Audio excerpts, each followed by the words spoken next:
What's good, people? It's about that time to randomly relate, reverse rants, no hate. So, I dropped a video. Actually, I made a video. I'm going to upload it later. This one will probably more than likely upload faster because it's a lot shorter. It's going to be a lot shorter. And in that video, I mentioned to you guys that I made a couple videos about Gervanta Tank Davis versus Lamont Roach, because the rumor was that the fight was off, then it was back on, then it was back off, then it was back on, and it's like, here we go again with this nonsense.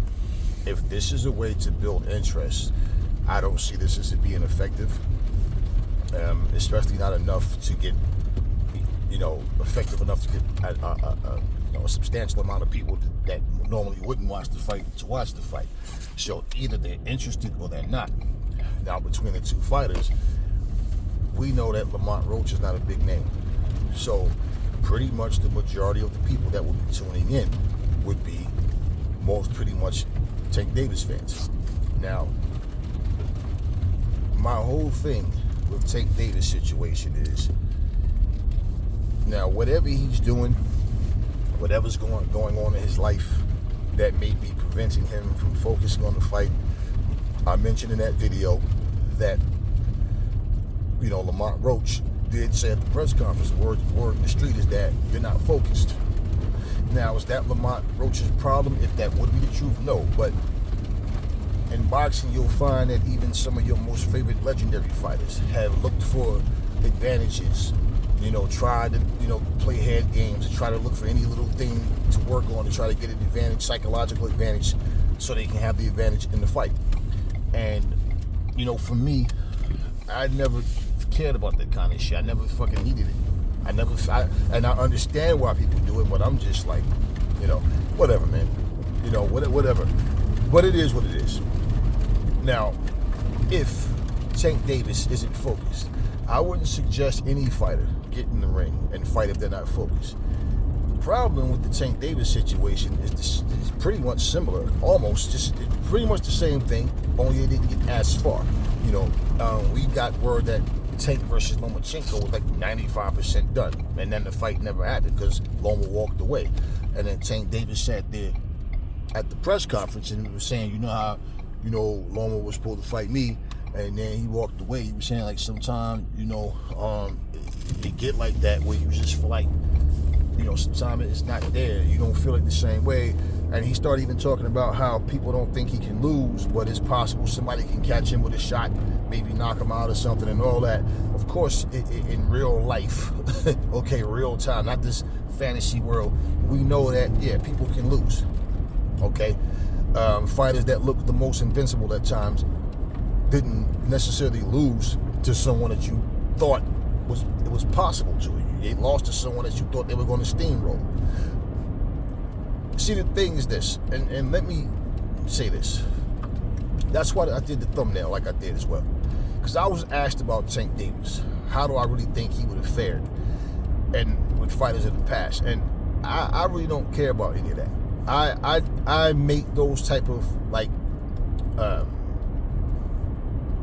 community section questions at times, like who was the best at this of their era, who was this, who would have won this fight, or things like that. It's just for fun. There's no right or wrong answer. I mean, it's just for fun, just to see what people are thinking, who's going to get the most votes and things like that. I'm going to say this about Tank Davis, and I'm going to say this about any other fighter from any era, okay? This goes to and for any fighter of any era with this mentality. When you are more focused on being popular, you're just focused more on money, and it's not important to you.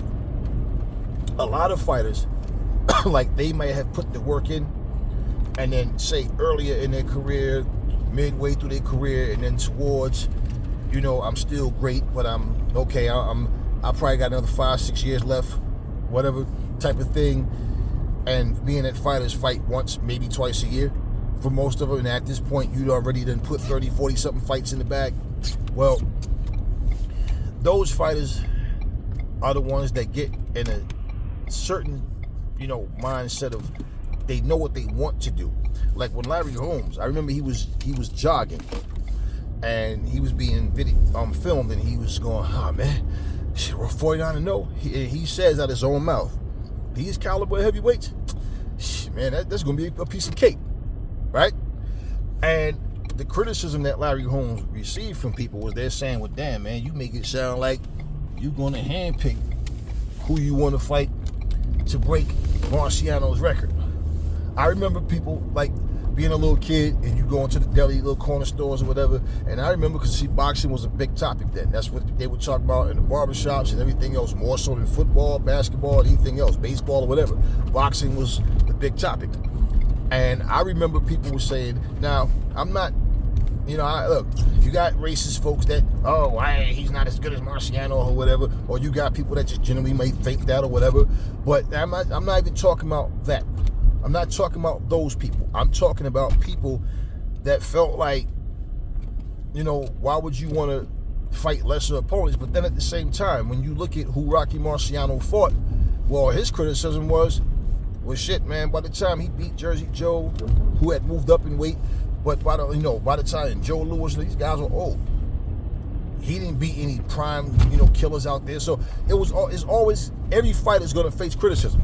The thing is, as time goes on, and you got people from the newer eras that are told about these fighters, well, they'll bring them up to say they're better than the current fighter that they hate. Then you got the ones who choose the side of current fighters because those fighters are of their generation. I don't care about none of that. So when we look at Tank Davis, I don't really care about the comparisons. Let me just say this though, with anybody, like I said, for fun, whatever, because we've done this before, but let me say this to answer this question this way. I truly don't care about what he would have done against whoever or how fights would have went. At this point, and I'm looking at it like this, these fighters are not fighting for the love of the sport as well as the money. They're fighting for the lust of the money. If you watch the NBA, this is one of the reasons I just really lost interest. These players are playing for stats. You got dudes ain't got no rings, haven't really done shit, but made some good highlights and made some good plays, but can't win shit.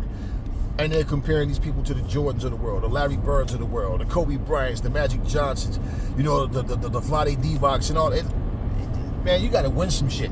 You got to do something significant, not just score points. You got 7-footers out here taking jump shots. And I remember somebody tried to say, well, Tim Duncan was taking long shots. Yeah, and he also had David Robinson under the hoop. See, because they had 2 7-footers on the court. Understand the role play that they had. And Tim Duncan was a short shot. He was a very accurate shooter. Had the best bank shot I ever saw. But at the same time, these dudes are just playing for stats. That's it. They come on the fucking court, crip walking and throwing up gang signs and all this goofy shit. And then it's like, I'm here to be a celebrity, a superstar. More so than, I have love for this sport. So while they're busy trying to be like a league of Harlem Globetrotters, it's like, what's to really enjoy? They don't give a fuck about the fans that's coming out to pay their money to see a team go out and play as a team. No, they go into, let me go into superstar mode and go out here. I don't care if we lose. See, as long as I shine. Now, I'm not saying they don't want to win, but it's like they're not playing with the right mindset. So if I'm playing you and I got 30 points and you got 55 points, I got 8 rebounds, you got 11 rebounds, I got 3 steals, you got 6 steals. I don't give a fuck. We got the victory. That's what matters more to me. I don't care that your stats was better than mine. My team played better than your team. Now, if we're playing one-on-one, now we talking about a whole different ball game. And my thing is, when you get to the point where you start questioning it, like, do you want to do something? And here you are only 29, 30 years old on top of that. And you start, everything is just money. Like when him saying things like, niggas is definitely broke. We getting money over here. Why do you care? That was his way of trying to say, and this was directed at the Haneys, that they need the money. I don't. So therefore, you don't want to fight him. Why? Why? Haney was trying to fight everybody. I don't care what you feel about him. He was trying to fight everybody. You got this guy, Keyshawn Davis, trying to fight Tank. He wants to fight all these dudes. What happens, though? You guys don't want to see the guys that want to fight your heroes. You boo them and get angry. But you cheer your heroes and make excuses when they're ducking. When they show a lack of interest and they fight lesser fighters and make excuses for fighting a lesser fighter.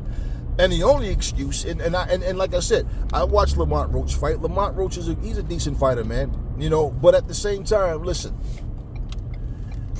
One thing you gotta always understand. In those ropes, between those ropes, Tank Davis, he knows how to handle himself and he's a good fighter. Well, one thing you fucking find is when you fight someone that have that more dog in them than you do, they're not doing this just for the money. They're like, no, I want to win. I'm here and I'm not going anywhere. You'll find fighting guys like that is much harder than fighting guys who have the same mentality you do. So this generation doesn't have fighters that have that dog in them that no, I'm ready to go in kill mode. No, they got guys that are not that talented or skilled enough to fight certain fights and shine the way they're supposed to. So when you go, that was a great fight, a lot of times it's just because of lack of defense, a lack of not knowing, you know, how to pivot properly, how to not go back in a straight line or move their heads out the way they do and shit like that. And that's why I say when you got people trying to say Ali didn't fight right no, Ali didn't fight traditionally. The shit he did worked for him. And when people say, yeah, but when he got older, yeah, well, every fighter changes when they get older. Now, the thing is, for a guy like Tank Davis, man, you busy permanent processing your fucking hair and all this silly shit, but when it comes to you fucking, you know, fighting the people that the fans want to see, I'm a star. I don't need them. They need me. That's the mentality. How do you feel good about that? How do you not understand your legacy and they don't care? You know why? People in this generation that say some shit like, okay, he got more wins than me. Yeah, more championships than me. Yeah, more fights than me. Yeah, but guess what? I got more money than him. And that's their claim to fame. They're fighting for stats, playing for money, fighting for money. They don't really care about the love of the sport. And this is why they do what they do. And I'm just going to say this for Lamont Roach. If you're going to let a motherfucker with some processed head beat your ass, boy, you better go in there. If this fight is on, you better go in there and tear Tank ass up. Now, am I telling you it's going to be easy? No. And looking at the fighters from what we know of them already, Tank should win the fight, and he should knock Lamont Roach out. But what I'm saying is, you know, no different from what's the dude from back in the day that used to wear women's lingerie. Chop Corley, yeah, DeMarcus Chop Corley. Walking around here wearing fucking leggings and lingerie panties and bra, like he just like the way it feels on his skin, all this goofy shit. You know, Zab Judah didn't do him right, but Floyd did. Floyd tore his ass up, then employed him. You know, so that's what I'm going to say about Tank Davis and the other fighter. You know, guys like you know, Terrence Crawford that, you know, look. Well, Terrence is getting older. Usyk, all them guys are getting older. You know, all these guys that put work in and they have actually cemented their legacies already. Like Crawford could walk away from the sport now and, hey, he's going to be, you know, ranked highly. I see what Tank can do in between those ropes, man. But what I'm saying, for this generation, you're one of the top dudes. Terrence Crawford, different guy. But certain guys, I look at them and I'm like, bro, I know on paper y'all might think these dudes are because of the dudes they fought and how they beat the dudes that they fought. You might think that these dudes would have did this and that to Ray Leonard or been able to hang with Hagler and all them. But, man, these motherfuckers, man, I don't see them as being as good as Floyd and Pacquiao and like I said, a Prime Marquez. I don't even see these dudes being that good. Crawford, I believe, could have outboxed Marquez. But at the same time, Floyd and Pacquiao was on a different level. Keith Thurmans and all the rest of the motherfuckers and everybody after that came with it. These dudes are that I don't get that same feeling with them. And like I said, I feel like Crawford is solid, but Crawford is not, you know, I see him the way I see him. And like I said, this generation is different.